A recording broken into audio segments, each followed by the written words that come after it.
रेणुका की शादी कुछ ही दिनों पहले शास्त्री नगर में हुई थी। रेणुका बहुत ही आलसी लड़की थी। वो दिन भर बेड पर सोती रहती या फिर मैगजीन पढ़ती रहती और घर के काम भी धीरे धीरे ही करती। एक दिन उसकी सास उसके पास आती है। बहू, आज बेसन का चिला बना दे, बड़ा मन कर रहा है।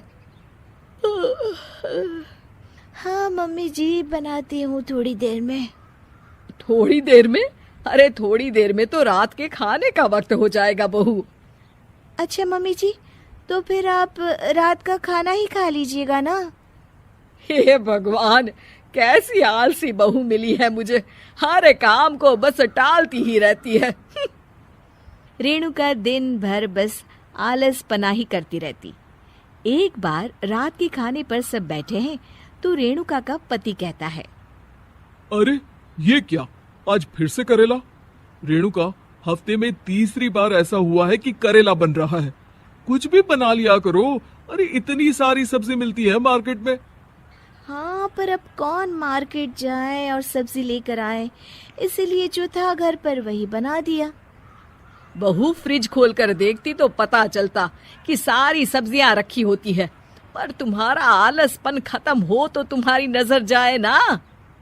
विशाल कमरे में आकर रेणुका से पूछता है, रेणुका, मैंने कहा था तुमसे कि मेरे लिए रुमाल ले आना। मेरे सारे रुमाल खराब हो गए हैं। तुम ले आई क्या? आज नहीं गई, कल ले आऊंगी। ओफो, पिछले 4 दिनों से मैं यही सुन रहा हूँ। बिना रुमाल के ऑफिस जाना पड़ रहा है। तुम तो बहुत ही आलसी होती जा रही हो रेणुका। आपको रुमाल की जरूरत है ना, तो खुद ही खरीद लीजिए ना। हाँ, अब वही करूंगा। तुम्हारे भरोसे बैठा रहा तो कुछ नहीं होगा। एक दिन दरवाजे पर बेल बज रही होती है और रेणुका सोफे पर बैठी होती है, पर आलस में दरवाजा खोलती ही नहीं। अरे बहू, कितनी देर से बेल बज रही है? क्या कानों में रुई डालकर बैठी हो जो सुनाई नहीं दे रही बेल? मम्मी जी, अब आप आ ही गई हैं तो आप ही खोल दीजिए ना दरवाजा। क्यों मुझे ताना मारकर और देर कर रही हैं? अरे वाह, उल्टा चोर कोतवाल को डांटे। सास दरवाजा खोलती है तो उसकी पड़ोसन दरवाजे पर खड़ी होती है। दरवाजा खोलने में इतनी देर क्यों हो गई? सब सो गए थे क्या? और ये भी कोई वक्त है क्या सोने का? हाँ? अरे नहीं नहीं, ऐसी कोई बात नहीं है। आइए आइए, आप लोग अंदर आइए। ओफो, इन सबको भी अभी आना था। अब मम्मी जी लगा देंगी मेरी ड्यूटी किचन में। बहू, पकोड़े तल दे। बहू, चाय बना दे। अरे बहू, सो गई क्या? कब से आवाज दे रही हूँ। जा, चाय बना कर लिया। हाँ मम्मी जी, अभी जाती हूँ थोड़ी देर में। सास रेणुका को आंख दिखाती है। मतलब थोड़ी ही देर लगेगी चाय बनाने में, अभी ले आती हूँ, बस झटपट। रेणुका रसोई में जाती है और इसी आलसीपन में वो चीनी की जगह नमक डाल देती है। जैसे ही सब चाय का घूंट भरते हैं, चाय थूक देते हैं। थू थू थू थू, ये कैसी चाय बनाई है तूने रेणुका? इसमें तो सारा नमक भरा है।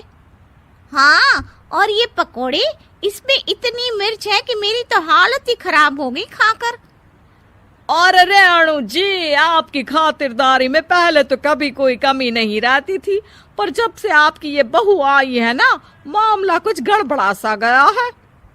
हाँ हाँ, जहाँ आप इतनी एक्टिव है, वहीं आपकी बहू एकदम आलसी, एकदम राम मिलाई जोड़ी लगती है।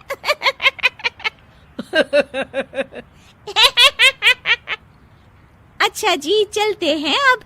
नमक वाली चाय पिलाने के लिए बहुत बहुत शुक्रिया। सब वहां से चले जाते हैं।